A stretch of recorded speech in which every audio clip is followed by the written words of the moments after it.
إن الحمد لله نحمده ونستعينه ونستغفره ونعوذ بالله من شرور أنفسنا ومن سيئات أعمالنا. من يهده الله فلا مضل له ومن يضلل فلا هادي له، وأشهد أن لا إله إلا الله وحده لا شريك له، وأشهد أن محمدا عبده ورسوله. وبعد، فقد قال الله عز وجل في قرآنه الكريم: لقد كان لكم في رسول الله أسوة حسنة لمن كان يرجو الله واليوم الآخر وذكر الله كثيرا. وقال الرسول صلى الله عليه وسلم: وإن الهجرة تهدم ما كان قبلها. وقال الرسول صلى الله عليه وسلم أيضا: صيام يوم عاشوراء أحتسب على الله أن يكفر السنة التي قبله والسنة التي بعده. يكفر السنة التي قبله، أو كما جاء في الحديث الشريف، يعني السنة واحدة تكفي، صيام واحد تكفي للسنة. وبعد، فاتقوا الله يا عباد الله، وتزودوا من هذه التقوى لمعادكم، فإنها خير الزاد ليوم المعاد. والتقوى هي وصية الله عز وجل إلى الأولين والآخرين، والنجاة إنما للمتقين، وننجي الذين اتقوا ونذر الظالمين فيها جثيا. فبالتقوى نجاة المسلم في الدنيا والآخرة، وبها السعادة في الدنيا والآخرة. وفقنا الله جميعا لتقاه والعمل بكتابه وسنة نبيه محمد صلى الله عليه وسلم। উপস্থিত মুসাল্লিয়ানে কেরাম, আজকের এই খুতবার সংক্ষিপ্ত পরিসরে আমি হিজরি সালের বিষয়ে, যে কখন থেকে এই হিজরি সাল গণনা করা হয় এবং রাসূলুল্লাহ সাল্লাল্লাহু আলাইহি ওয়াসাল্লামের হিজরতটা কেমন ছিল, এই হিজরত থেকে আমাদের শিক্ষণীয় কি, বিষয়গুলি সংক্ষিপ্ত আলোকপাত করব। তৌফিক ইল্লা বিল্লাহ। আল্লাহ রাসূল সাল্লাল্লাহু আলাইহি ওয়াসাল্লাম তিনি 40 বছর পর্যন্ত মক্কায় অবস্থান করেন সসম্মানে। তাকে সবাই সম্মান করত এবং তাকে সত্যবাদী বলে জানত, এবং তারা সবাই জানত যে আদর্শবান যুবক। 40 বছর পর্যন্ত তিনি ছিলেন শ্রদ্ধার পাত্র। কিন্তু যখনই তার নিকটে ওয়াহী আসে, আল্লাহ রাব্বুল আলামিন তাকে নবী রাসূল করে সম্মানিত করলেন, তখনই শুরু হয়ে গেল সততা। তার বিরুদ্ধে নানান অভিযোগ, নানান কথা শুরু হয়ে গেল। তারা তাকে বলল যে পাগল, তারা তাকে বলল জাদুকর, তারা তাকে বলল গণক, আবার বলেছে জাদুর প্রভাব, জিন শয়তানের প্রভাব, গণক, নানান অভিযোগ দিয়েছিল। রাসূলুল্লাহ সাল্লাল্লাহু আলাইহি ওয়াসাল্লামের উপর যখন সর্বপ্রথম ওহী নাজিল হলো, ইকরা বিসমি রাব্বিকাল্লাযী খালাক, এই ওহী নাজিলের মাধ্যমে তিনি নবুয়ত লাভ করলেন। ইয়া আইয়ুহাল মুদ্দাসসির কুম ফাআনজির, এই আয়াতের মাধ্যমে তিনি রাসূল হন। তিনি যখন নবী রাসূল হলেন, তখন যেহেতু দায়িত্ব পেয়ে গেলেন যে এটা শুধু নিজের ভিতরে রাখলে হবে না, প্রচার করতে হবে। ইয়া আইয়ুহান নাস কুলু লা ইলাহা ইল্লাল্লাহ তুফলিহু, তখন থেকে তিনি এটা প্রচার শুরু করেছিলেন। হে মানব মণ্ডলী, তোমরা বলো লা ইলাহা ইল্লাল্লাহ তুফলিহু, তাহলেই সফল কাম হবে। তো আল্লাহর নির্দেশে রাসূলুল্লাহ সাল্লাল্লাহু আলাইহি ওয়াসাল্লাম মানুষকে ভীতি প্রদর্শন করা শুরু করলেন। লা ইলাহা ইল্লাল্লাহ দাওয়াত দেয়। লা ইলাহা মানে কি? আল্লাহ ছাড়া প্রকৃত কোনো মাবুদ নেই। না কোনো নবী, না কোনো ফেরেশতা, না কোনো ওলি, কেউ আল্লাহ ছাড়া মাবুদ হওয়ার যোগ্যতা রাখে না। তো মক্কার মুশরিক জানতে পেরেছিল যে এই কালেমার অর্থই হলো এই 360টা মূর্তির পূজা আর দেওয়া যাবে না। তখন থেকে শত্রুতা শুরু। রাসূলুল্লাহ সাল্লাল্লাহু আলাইহি ওয়াসাল্লামের সাথে শত্রুতা করলো, তার সাহাবীদের সাথে শত্রুতা করলো। বিশেষ করে যারা গরিব সাহাবী তাদের প্রতি স্টিমুলার চালিয়েছিল এই মক্কার মুশরিকরা, যেমন বেলাল রাদিয়াল্লাহু আনহু, আম্মার বিন ইয়াসির, সুমাইয়া রাদিয়াল্লাহু আনহা, তাকে তো হত্যা করেছিল আবু জাহাল, তার লজ্জাস্থানে তীর নিক্ষেপ করে হত্যা করেছিল। নাউযুবিল্লাহি মিন যালিক। আল্লাহ রাব্বুল আলামিন তাকে সম্মানিত করেছিলেন শাহাদাতের মাধ্যমে। এই জন্য বলে প্রথম শহীদ যিনি হয়েছে ইসলামের সাথে, তিনি হলেন সুমাইয়া। আম্মারকে শাস্তি দেওয়া হয়েছিল, চরমভাবে শাস্তি দেওয়া হয়েছিল, অবর্ণনীয় শাস্তি। ইয়াসির তার বাবা, তাকে চরমভাবে শাস্তি দেওয়া হয়েছিল। পুরো পরিবারকে তারা শাস্তি দিত, অমানবিক শাস্তি দিত। রাসূলুল্লাহ সাল্লাল্লাহু আলাইহি ওয়াসাল্লাম তাদের পাশ দিয়ে যেতেন, করার কিছুই ছিল না, তবে তিনি তাদের দোয়া করতেন, সবর করো হে ইয়াসিরের পরিবার, ফাইন্না মাওয়াদাকুমুল জান্নাহ, কারণ তোমাদের ঠিকানা হলো জান্নাত।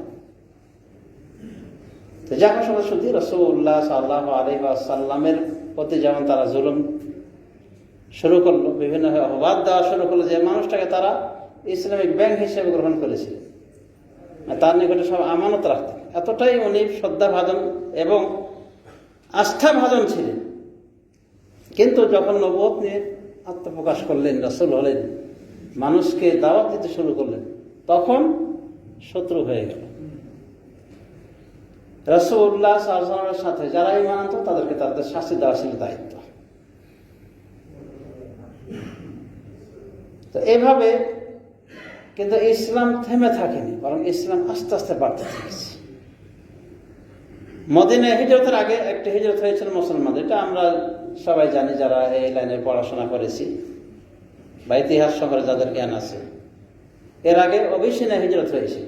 অবিসিনি মানুষের সঙ্গে খ্রিস্টান বাদশা ছিল, বাদশা নাজাশী, তার নিকটে হিজরত হয়েছিল। কারণ উনি খ্রিস্টান হওয়া, তার নিকটে জুলুম করা হতো না, কেউ জুলুমের শিকার হতো না। নবী সাল্লাল্লাহু তাদেরকে যেতে বলেছে, মাজলুম সাহাবীদের, তোমরা সেখানে চলে যাও। তারপর বাদশা নাজাশী মুসলমানদের আদব আচরণ, মুসলমানদের থেকে রিপোর্ট যখন পেলেন যে মুহাম্মদ সাল্লাল্লাহু আলাইহি ওয়াসাল্লাম এরকম, তিনি এই পথে দাওয়াত দেন, তাওহীদের পথে দাওয়াত দেন, শিরক বর্জনের পথে দাওয়াত দেন, আত্মীয় স্বজনের প্রতি ভালো ব্যবহারের, সুসম্পর্ক জুড়ে রাখার প্রতি দাওয়াত দেন, উনি আকৃষ্ট হয়ে যান এবং উনি দেখতে পান যে মিল আছে, পুরো মিল আছে। আখের নবী হিসেবে যিনি প্রেরণ হবেন তার সাথে মিল রয়েছে। শেষত উনি নিজেই ইসলাম গ্রহণ করেন, বাদশা নাজাশী রাহিমাহুল্লাহ। তো আল্লাহ রাব্বুল আলামিন তার রাসূল সাল্লাল্লাহু আলাইহি ওয়াসাল্লামের হেফাজতের দায়িত্ব নিজে নিয়েছিলেন বলেই পারেনি মক্কার মুশরিকরা। তাছাড়া নানানভাবে তার প্রতি জুলুম নির্যাতন চালিয়েছিল, মানসিকভাবে। বিশেষ করে একটা মানুষের কেউ বলে পাগল, কেউ বলে জাদুকর, কেউ বলে যে এই বিকারগ্রস্ত, এটা সুস্থ মানুষ কেমন লাগে? কিন্তু আলহামদুলিল্লাহ ওই সময়ে বিবি খাদিজা রাদিয়াল্লাহু আনহা ছিলেন তার জীবনের সঙ্গী এবং তাকে সান্ত্বনা দিতেন, এবং তার যত ধন সম্পদ সব রাসূলুল্লাহ সাল্লাল্লাহু আলাইহি ওয়াসাল্লামের পিছনে ব্যয় করেছিলেন। এই সে বিবি খাদিজা রাদিয়াল্লাহু আনহা, একসময় দেখা গেল বিবি খাদিজা রাদিয়াল্লাহু আনহা তিনি মারা গেলেন, মানে মদিনায় আসার কয়েক বছর আগের ঘটনা। তিনি মারা গেলেন। তার আরেকজন প্রিয় ব্যক্তি চাচা আবু তালেব, তিনি মুশরিক, কিন্তু ভাতিজাকে অনেক আদর করতেন এবং তিনি তাকে শেফা দিতেন। কোনোভাবে কাফের মুশরিকরা তার উপরে শারীরিক আক্রমণ করতে পারে, যদিও মানসিক কষ্ট দিয়েছে, জাদুকর হাবিজাবি ইত্যাদি বলে, কিন্তু শারীরিকভাবে তার আক্রমণ থেকে তারা বিরত ছিল এই আবু তালেবের জন্য।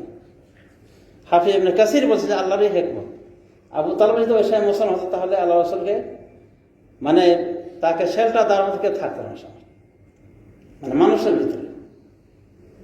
তো যাহা সময় শুধু রাসূলুল্লাহ সাল্লাল্লাহু আলাইহি ওয়াসাল্লাম সহ তার সাহাবায়ে কেরাম মুশরিকদের জুলুম নির্যাতনের শিকার হন বেশি যখন এই প্রিয় দুইজন হারিয়ে ফেলেন, একজন বিবি খাদিজা এই জন্য আবু তালেব।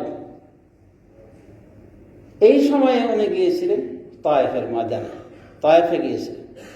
তায়েফবাসী যদি গ্রহণ করে দাওয়াত, কিন্তু তারা আরো জঘন্যভাবে প্রত্যাখ্যান করেছে। তারা তো গ্রহণ করেনি, ওই নেতারা লেলিয়ে দিয়েছিল বাকাটি পোলাপানদেরকে, যার ফলে রাসূলুল্লাহ সাল্লাল্লাহু আলাইহি ওয়াসাল্লাম রক্ত রঞ্জিত করা হয়েছিল পাথর নিক্ষেপ করে। রাসূলুল্লাহ সাল্লাল্লাহু আলাইহি ওয়াসাল্লাম সেখান থেকে ফিরে আসেন নিরাশ হয়ে। এবার তাকে মক্কাতে ঢুকতেই দেওয়া হচ্ছে, প্রবেশ নিষেধ, যেখানে তার জন্ম, যেখানে তার বাপদাদা এবং যে মক্কার লিডারশিপ তার বংশের হাতে, আজ তাকে বলা হচ্ছে আপনার প্রবেশ নিষেধ। এরপরে অন্য একজনের শেল্টারে রাসূলুল্লাহ সাল্লাল্লাহু আলাইহি ওয়াসাল্লাম প্রবেশ করেছে মক্কায়। এই সময়ে রাসূলুল্লাহ সাল্লাল্লাহু আলাইহি ওয়াসাল্লামকে আল্লাহ কিন্তু মেরাজে নিয়েছিলেন, তার মেরাজ করেছিলেন, সপ্তাকাশ ভ্রমণ করেছিলেন এবং সেখান থেকে অলৌকিক বিষয়াবলী দেখিয়েছিলেন, জান্নাত দেখেছিলেন, জাহান্নাম দেখিয়েছিলেন, আর অনেক কিছু। এমনকি নিজের যাওয়াটাতে অলৌকিক বিষয়। বরাকে চড়ে তিনি গিয়েছিলেন প্রথমত বাইতুল মুকাদ্দাস, সেখান থেকে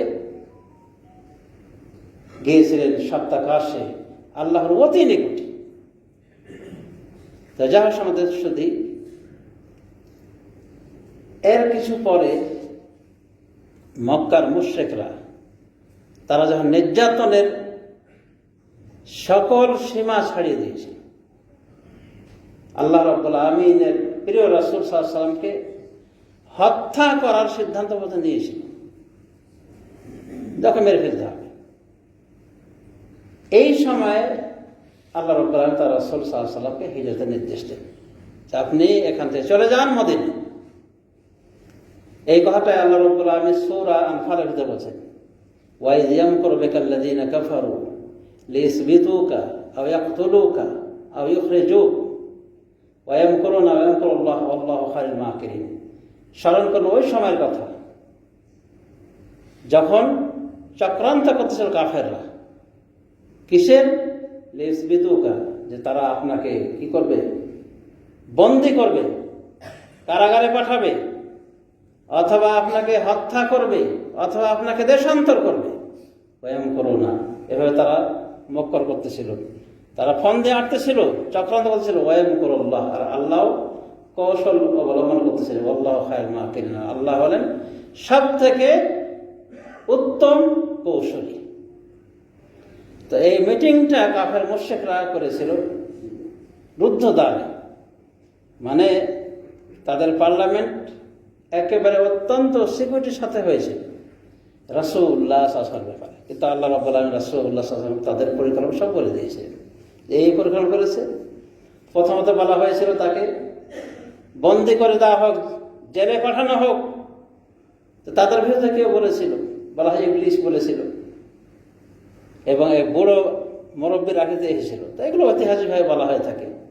তো পরামর্শ যখন এটা আসে তখন বল না, এটাও ঠিক না, জেলে গেলে ওখান থেকে তার ভক্তরা তাকে ছুটিয়ে আনবে, দিন দিন ভক্ত অনত বাড়তে আসে, দেখছো না, এটা ঠিক না।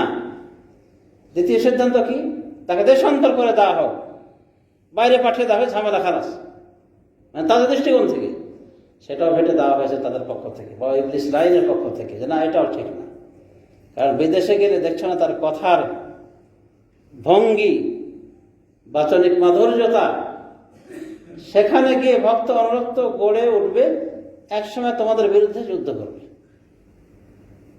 তোমার দেশ দখল করবে। এটাও সঠিক না। শেষ সিদ্ধান্ত হল তাহলে হত্যা করে ফেলা, এবং প্রত্যেক গোষ্ঠী থেকে, প্রত্যেক গোত্র থেকে একজন একজন করে এই হত্যায় শরীক হবে, যাতে করে রাসূলুল্লাহ সাল্লাল্লাহু আলাইহি ওয়াসাল্লামের যারা বংশধর তারা আর কিছুই করতে পারবে না, শেষে রক্তপণ নিতে রাজি হবে। আমরা রক্তপণ দিয়ে দেব, রক্তপণ 100টা উট। সিদ্ধান্ত এটা পাকাপোক্ত হয়ে যায়।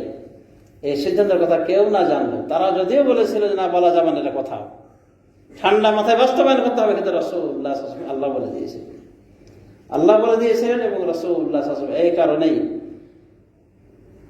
তারা পরিকল্পনা করলো, সাথে সাথে আল্লাহ রাব্বুল রাত্রে খবর দিয়ে দিলেন, এই ব্যাপার পরিকল্পনা হয়েছে আপনাকে হত্যা করার জন্য, এটাই শেষ সিদ্ধান্ত, আপনি বেরিয়ে যান, হিজরত করে চলে যান।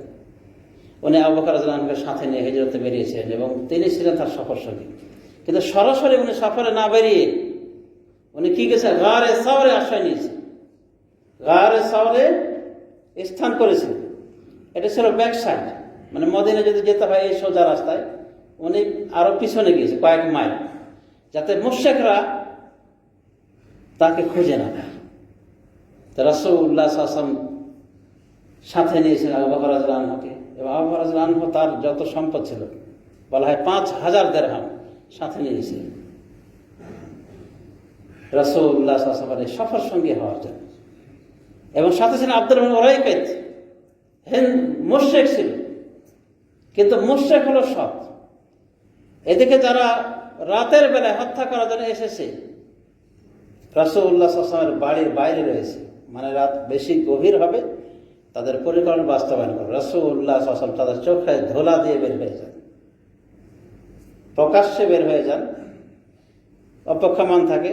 শেষে এক মহিলা এসে বলে, কার অপেক্ষা করছো? গেছে তো তোমার টার্গেট, তোমাদের সামনে দিতে গেল, তোমাদের মাথায় ধোলা দিয়ে চলে গিয়েছে, চোখে মুখে ধোলা দিয়ে চলে, দেখো না? পরে দেখা যায় তাদের মাথায় আসলে ধুলাবালি, এবং আসলে তাদের টার্গেট ফেল হয়ে গেছে। তো যা হোক, এগুলো ঐতিহাসিকভাবে পাওয়া যায়, বর্ণনা শুদ্ধ শুদ্ধতে কথা রয়েছে। মোট কথা হলো যে রাসূলুল্লাহ সাল্লাল্লাহু আলাইহি ওয়াসাল্লাম আল্লাহ বলে দিয়েছে তাদের পরিকল্পনার বিষয়ে। রাসূলুল্লাহ সাল্লাল্লাহু আলাইহি ওয়াসাল্লাম সফর সঙ্গী হিসেবে নিয়েছেন আব্দুল উরাইকাত, একজন মুশরিক, কিন্তু তার কোনো আমানতদার। মক্কার মুশরিক ঘোষণা দিয়েছিল যে 100টা উট দেওয়া হবে যে ব্যক্তি মুহাম্মদ সাল্লাল্লাহু আলাইহি ওয়াসাল্লাম এবং আবু বকরকে ধরে এনে দেবে, হাইয়াইন আও মাইয়াতাইন, মৃত অথবা জীবিত, যে কোনো অবস্থা এনে দেবে, 100 উট পেয়ে যাবে। এই 100 উটের জন্য পাগল পারা হয়ে সবাই খুঁজছিল।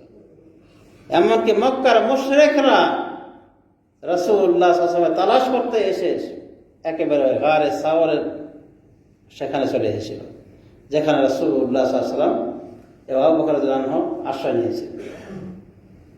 আবু বকর রাদিয়াল্লাহু আনহু যখন দেখলেন যে মুর্শিদের পা উপরে, গর্তের উপরে, তখন রাসূলুল্লাহ সাল্লাল্লাহু আলাইহি ওয়াসাল্লাম ফিস ফিস করে বলছে, ইয়া রাসূলুল্লাহ, এই তো মুর্শিদের পা দেখা আছে, একটু যদি নিচে দিয়ে তাকাই তাহলে দেখে ফেলবে। এই কঠিন বিপদেও রাসূলুল্লাহ সাল্লাল্লাহু আলাইহি ওয়াসাল্লাম কিরকম ইমানদার ছিলেন, কিরকম ইমানে বলিয়ান ছিলেন, তিনি বলেন, ইয়া আবু বকর মা যন্নুকা বিসনাইনি আল্লাহু তাআলা, ইয়া আবু বকর, তোমার ধারণা কি ওই দুইজন সম্পর্কে যাদের তৃতীয় জন হল আল্লাহ? মানে অসম্ভব, পারবে না তারা।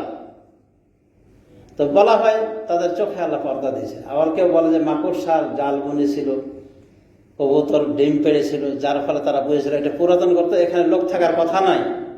তো এগুলো জয়ী বর্ণনা, মানে শুদ্ধ বর্ণনা দ্বারা প্রমাণিত নয়। আসল কথা আল্লাহ রাব্বুল আলামিন তার গায়েবী মদদ দিয়ে সাহায্য করেছে, তাদের চোখের জ্যোতি কেড়ে নিয়েছে, এক কথা তারা দেখতে পারে, আল্লাহ তাকে এভাবে সাহায্য করেছেন। ওয়াল সারা জুনুদ আল্লাহ তারাহা, আল্লাহ নিজেই বলছেন যে এমন সেনাবাহিনী তিনি পাঠিয়েছিলেন যা তোমরা দেখতে পাওনি। সেটি ছিল গায়েবী মতো, যে তাদের চোখের পর্দা করে দিয়েছে। যাই হোক, রাসূলুল্লাহ সাল্লাল্লাহু আলাইহি ওয়াসাল্লামকে তারা তার অতি নিকটে এসেও খুঁজে পায়নি। কয়েকদিনের মধ্যে তলব ঠান্ডা হয়ে গেছে, রাসূলুল্লাহ সাল্লাল্লাহু আলাইহি ওয়াসাল্লাম এর মধ্যে রওনা হয়েছে। মুশরিকরা ভাবলো যে এতদিন যখন পায়নি, এই কয়েকদিনে আর পাওয়ার কথা না, এখন তারা মদিনায় এগিয়ে গিয়েছে। এদিকে উম্মে মা'বাদ রাস্তায় রাসূলুল্লাহ সাল্লাল্লাহু আলাইহি ওয়াসাল্লামের সাথে সাক্ষাৎ হয় উম্মে মা'বাদ নামে এক মহিলার। এই মহিলা ছিল অত্যন্ত দানশীলা মহিলা, তার কথা যে কোনো মুসাফিরে খাওয়াবে। তো উম্মে মা'বাদ কিছু আছে আমাদের আপ্যায়নের জন্য। তো উম্মে মা'বাদ বলেছেন যে আজকে তো কিছু নাই, একটা ওই বকরি রয়েছে, রোগা বকরি, একটা অসুস্থ বকরি, সে চলতে পারে না, পালে বলে তাকে এখানে রাখা আছে, ছোট্ট বাচ্চা বকরি। তো বলছি দেখান, দেখি। দেখালে রাসূলুল্লাহ সাল্লাল্লাহু আলাইহি ওয়াসাল্লাম তার এই স্তনে সুন্দর করে হাত, মোবারক হাত দিয়ে মাসা করলেন, এরপর দুধ দহন শুরু করলেন, দরদর করে দুধ মানে আসতে শুরু করলেন। উম্মে মা'বাদের ডেকচি পাতিল যা ছিল সব ভরে দেওয়া হয়। এরপরে রাসূলুল্লাহ সাল্লাল্লাহু আলাইহি ওয়াসাল্লাম খেলেন, আবু বকর খেলেন, মা'বাদ খেলেন। মা'বাদ তো মানে চোখ চড়ক হয়ে গেছে, এ কি, কেমন মানুষ দেখছে। তারা বললেন, আপনি কি সেই মানুষ যাকে মক্কার মুশরিকরা বলে যে এটা বেদিন? তখন বলছে উম্মে মা'বাদ, হ্যাঁ এরকম কিছু বলে। তো উম্মে মা'বাদ সেখান থেকে ইসলাম কবুল করেছে রাসূলুল্লাহ সাল্লাল্লাহু আলাইহি ওয়াসাল্লাম মুজিজা দেখে। আর একটা মজা হয়েছিল, অনেক দূর যাওয়ার পর সরাকা বিন মালিক নামক ব্যক্তি, যিনি দলীয় লিডার ছিলেন ওই এলাকার, তাকে তার দাসী এসে বলে, 3 জন মানুষকে যেতে দেখলাম, তারা যাচ্ছে। তখন পুরস্কারটা যেন সে নিজে নেয়, এই জন্য তাকে বলছে যে, আরে তুমি ওটা ভুল দিয়েছো, ওদের একটা উট হারিয়ে গিয়েছে, ও খোঁজে গিয়েছে। ভেতর থেকে একই করে যে উনি রাসূলুল্লাহ সাল্লাল্লাহু আলাইহি মোহাম্মদ হবে। এরপরে সবাইকে না জেনে ব্যাক সাইডে গিয়ে তীরন্দাজ ঘোড়া, একটা মানে অত্যন্ত তীর চালনায় অনেক দক্ষ ছিলেন, এবং একটা সুন্দর একটা ঘোড়া, দ্রুতবেগী ঘোড়া নিয়ে উনি বেরিয়ে যান। উদ্দেশ্য রাসূলুল্লাহ সাল্লাল্লাহু আলাইহি ওয়াসাল্লামকে স্বীকার করবেন, আবু বকরকে আনবেন, জীবিত হোক মৃত হোক 100টা উট পুরস্কার লাভ করবেন। কিন্তু রাসূলুল্লাহ সাল্লাল্লাহু আলাইহি ওয়াসাল্লামকে কে রক্ষা করেন? আল্লাহ রাব্বুল আলামিন। অতি নিকটে যখন চলে গিয়েছে, এই সরাকা বিন মালিকের ঘোড়াটা অটোমেটিকলি জমিনে তার সামনের দিকের পা ধসে যায়, দেবে যায়। যখন তাকে উঠানো হয় তখন ব্যাক সাইডে দৌড়াতে শুরু করে, কিন্তু সামনে যেতে চায়, এবং আবার অলৌকিকভাবে কয়েকবারে হয়ে যখন তার পা একেবারে হাঁটু সহ যখন গেড়ে যায়, তখন এই সরাকা বিন মালিক মুশরিক হিসেবে ভাগ্য নিরূপণ কাঠি বের করে যে ভাগ্যে কি আছে। তো ভাগ্য নিরূপণ কাঠি ইশারা করছে, না তোমার ঠিক না, তোমার ভাগ্য খারাপ সামনে গেলে। তো মক্কার মুশরিকরা এভাবে ভাগ্য নির্ধারণ করছে। যা হোক, তারা বুঝতে পারলো যে এই পরিস্থিতি। তখন সরাকা বিন মালিক তখন রাসূলুল্লাহ সাল্লাল্লাহু আলাইহি ওয়াসাল্লাম ডাক দিয়ে বলেছিলেন, আবু বকর ডাক দিয়ে বলছেন, দেখেন আমি আপনাদের কোনো ক্ষতি করব না, একটু থামেন, আপনার সাথে কিছু কথা আছে। এরপর রাসূলুল্লাহ সাল্লাল্লাহু আলাইহি ওয়াসাল্লামকে বলেন যে, আমি বুঝতে পেরেছি আপনি জয়ী হবেন একসময়, আপনার কেউ অনিষ্ট করার মতো কেউ নাই, তো আপনি আমাকে একটা নিরাপত্তা রেখে দেন, যাতে করে আপনি বিজয় লাভ করলে মক্কাবাসীদের উপরে আপনার সাহাবীরা যেন আমার কোনো জুলুম না করে, আমাকে নিরাপত্তা যেন দেয়। আর একটা কথা বলেছিলেন যে, আমার সামনে থেকে উটের পাল রয়েছে, যা লাগবে উট থেকে আপনি সফরের কাজ যাও, কোনো বাধা নেই। রাসূলুল্লাহ সাল্লাল্লাহু আলাইহি ওয়াসাল্লাম বলে সরাকা বিন মালিককে যে, সরাকা বিন মালিক কিছুই লাগবে না তোমার, তুমি এতটুকু করো, শত্রু যদি আসে বলবে যে নাই, আমি দেখে ফেলেছি এদিকে কোনো শত্রু নাই। তো এই সরাকা বিন মালিক এই বেলায় সে ছিল রাসূলুল্লাহ চরম শত্রু, অথচ ওই বেলাতেই সরাকা বিন মালিক রাসূলুল্লাহ সাল্লাল্লাহু আলাইহি ওয়াসাল্লাম হেফাজতকারী হয়ে গেল। তো যার সমাজুদ্দি এভাবে রাসূলুল্লাহ সাল্লাল্লাহু আলাইহি ওয়াসাল্লাম হিজরত করে মদিনায় চলে যান। মদিনায় গেলে মাশাআল্লাহ সাহাবায়ে কেরাম আগে থেকে গিয়েছেন মক্কা থেকে, যেমন উমাইর রাদিয়াল্লাহু আনহু, মুসআব বিন উমাইর রাদিয়াল্লাহু আনহু, তিনি সারা মদিনা গলিতে ইসলামের বার্তা ছড়িয়েছিলেন এবং ইসলাম প্রবেশ করেছেন। মদিনাবাসী রাসূলুল্লাহ সাল্লাল্লাহু আলাইহি ওয়াসাল্লামকে খুশিতে আহ্লাদে তাকে রিসিপশনের জন্য তারা বিভিন্ন দিনে এসেছিলেন যে আজকে আসবে। হঠাৎ সেদিন সত্যি রাসূলুল্লাহ সাল্লাল্লাহু আলাইহি ওয়াসাল্লাম চলে আসেন এবং সাহাবায়ে কেরাম খুশি হয়ে, মদিনার সাহাবারা খুশি হয়ে বলছেন, যা মুহাম্মদ যা রাসূলুল্লাহ, এবং আনন্দে আহ্লাদে রাসূলুল্লাহ সাল্লাল্লাহু আলাইহি ওয়াসাল্লাম বরণ করেছেন। তো যাই হোক সমাজ শুধু এই ছিল রাসূলুল্লাহ সাল্লাল্লাহু আলাইহি ওয়াসাল্লামের কাহিনী। এবং তিনি মদিনায় ঢোকার আগে কবায় স্থান নিয়েছে, এবং কবাতে স্থান নিয়ে সেখানে মসজিদে কবা নির্মাণ করেছে। এরপরে উনি মদিনায় গিয়েছেন। মদিনায় গিয়েও অল্প কদিন পরে রাসূলুল্লাহ সাল্লাল্লাহু আলাইহি ওয়াসাল্লাম মসজিদের ভিত্তি স্থাপন করেন। আমরা যেটা বুঝতে পারলাম যে রাসূলুল্লাহ সাল্লাল্লাহু আলাইহি ওয়াসাল্লামের এই ঘটনায় অনেক কিছু শিক্ষণীয় বিষয় রয়েছে। সমাজ শুধু শিক্ষণীয় বিষয়গুলি হলো যে আল্লাহ রাব্বুল আলামিন অবশ্যই তার নবী রাসূলকে সাহায্য করেছেন, কিন্তু এরপর রাসূলুল্লাহ সাল্লাল্লাহু আলাইহি ওয়াসাল্লাম বিনা সবব অবলম্বন ছাড়া তিনি কোনো কিছু করেননি, আত্মরক্ষার ব্যবস্থা করেছেন। অথচ তিনি সব থেকে সেরা ভরসাকারী আল্লাহর উপরে। আত্মরক্ষা হিসেবে তিনি গারে সাওয়ারে লুকিয়েছিলেন, ইচ্ছা করলে তিনি সরাসরি বের হতে পারতেন যে আল্লাহ তোমাকে দেখবে। অনুরূপভাবে কৌশল অবলম্বন করেছিলেন, সামনে সরাসরি মদিনা দেখে না গিয়ে ব্যাক সাইডে গিয়েছেন যাতে করে মুশরিকরা খুঁজে না পায়। আরেকটি বিষয় আমরা লক্ষ্য করে দেখলাম যে আব্দুল্লাহ বিন উরাইকাত নামক এই ব্যক্তিটি মুশরিক ছিল, কিন্তু তারপর ঈমানদারিতে ছিল, আমানতদারিতে ছিল। যখন 100টা উট ঘোষণা দেওয়া হয়েছে ও জানতো না, আব্দুল্লাহ উরাইকাত জানতো না, কিন্তু মির্জাফরি করেনি, বরং যতটুকু মজুরি ধার্য হয় সে মজুরিটুকু নিয়েই সন্তুষ্ট। তাহলে বোঝা যায় যে কাফের মুশরিক হলো কিছু এমনও আছে যে অনেক সময় এই সাইড থেকে অনেক মুসলমান ফেল হয়ে যাবে। আরেকটা বিষয় আমরা জানতে পারলাম যে মুশরিক হলেই তার যে সাহায্য নেওয়া যায় এমন কথা নয়।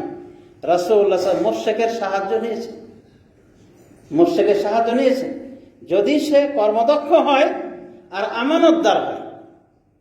আরেকটা মাসলা আমরা জানতে পারলাম সুরাকা বিন মালিকের বিষয়টা, যে সুরাকা বিন মালিক উনি যদিও রাসূলুল্লাহ সাল্লাল্লাহু আলাইহি ওয়াসাল্লামকে হত্যা করার জন্য বা তাকে শিকার করার জন্য মরিয়াহে উঠে পড়ে লেগেছিল, কিন্তু পরবর্তী রাসূলুল্লাহ সাল্লাল্লাহু আলাইহি ওয়াসাল্লামের হেফাজত গেছে। তার মানে আল্লাহর হাতে মানুষের মন রয়েছে। আল্লাহ রাব্বুল আলামিন তাদের মনকে কি করেছেন? ফিরিয়ে দিয়েছেন। সুতরাং হতে পারে যে সকালবেলায় শত্রু, বিকালে আপনার মিত্র হয়ে যেতে পারে। এই জন্যই হাদিসে এটা বলা হয়েছে যে তুমি তোমার বন্ধুকে অতিরিক্ত ভালোবেসো না, হতে পারে একদিন শত্রু হবে। আবার তোমার শত্রুকে অতিরিক্ত শত্রুতা করো না, কারণ হতে পারে একদিন সে বন্ধু হয়ে যেতে পারে। মানে শত্রুতা মিত্রতার ক্ষেত্রে ব্যালেন্স ঠিক রাখা উচিত। সাথে সাথে আরেকটা বিষয় আমরা যা জানতে পারলাম যে রাসূলুল্লাহ সাল্লাল্লাহু আলাইহি ওয়াসাল্লাম তিনি ছিলেন সাইয়্যিদুল মুতাওয়াক্কিলিন, তাওয়াক্কুলকারীদের ভিতরে সর্বসেরা মহামানব। লক্ষ্য করে দেখেন মুশরিকদের পা ওই গর্তের উপরে, একটু দেখলেই তারা রাসূলুল্লাহ সাল্লাল্লাহু আলাইহি ওয়াসাল্লাম দেখে ফেলবে এবং তারা তাকে ধরে ফেলবে। এরপর রাসূলুল্লাহ সাল্লাল্লাহু আলাইহি ওয়াসাল্লাম ঈমান কতটা মজবুত ছিল, তিনি বলেছেন ইয়া আবা বকর মা যান্নাকা বিসনাইন আল্লাহু সালাসুহুমা, হে আবু বকর তোমার কি ধারণা ওই দুজন সবাই যাদের তৃতীয় জন না আল্লাহ, মানে আল্লাহ তাদের সাথে রয়েছে। আল্লাহ তাদের সাথে মানে গর্তে এসে আছে এমন না, কারণ আল্লাহ রাব্বুল আলামিন তার সাহায্য, তার সহযোগিতা, তার কেয়ার, তার সংরক্ষণ তার সাথে রয়েছে। যদি আল্লাহ রাব্বুল আলামিন আরশে আজিমে সাত আকাশের উপর রয়েছে, আর আল্লাহ রাব্বুল আলামিন এভাবেই সৎকর্মশীলদের সাথে থাকে। সুতরাং আমাদের সরাসরি ভরসা আল্লাহ রাখতে হবে, কিন্তু আমাদের দুনিয়াবি বৈষয়িক যত অবলম্বন করা দরকার আত্মরক্ষার জন্য আমরা করব। সুতরাং আল্লাহর ভরসা করা আত্মরক্ষা অবলম্বনের পরিপন্থী নয়। এই বিষয়গুলি আমরা এই হিজরতের ঘটনা থেকে জানতে পারলাম। আল্লাহ রাব্বুল আলামিন আমাদেরকে তৌফিক দান করুন এই হিজরতের নববী থেকে শিক্ষা গ্রহণের। আমিন ওয়া আখিরু দাওয়ানা আলহামদুলিল্লাহি রাব্বিল আলামিন।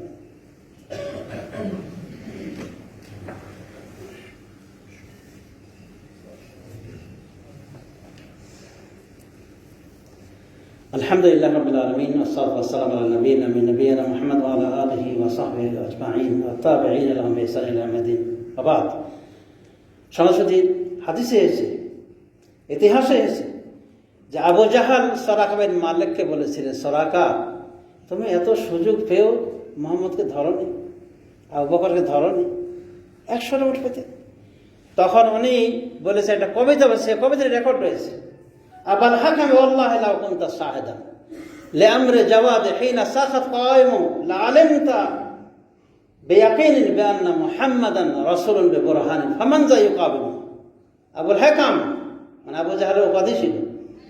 আল্লাহর কসম করে বলছি যদি আপনি থাকতেন ওই সময় যখন আমার ঘোড়াটি অলৌকিকভাবে তার পা ধসে যাচ্ছিল, জমিনের বুকে পুঁতে যাচ্ছিল, এই সময়টা যদি দেখতেন।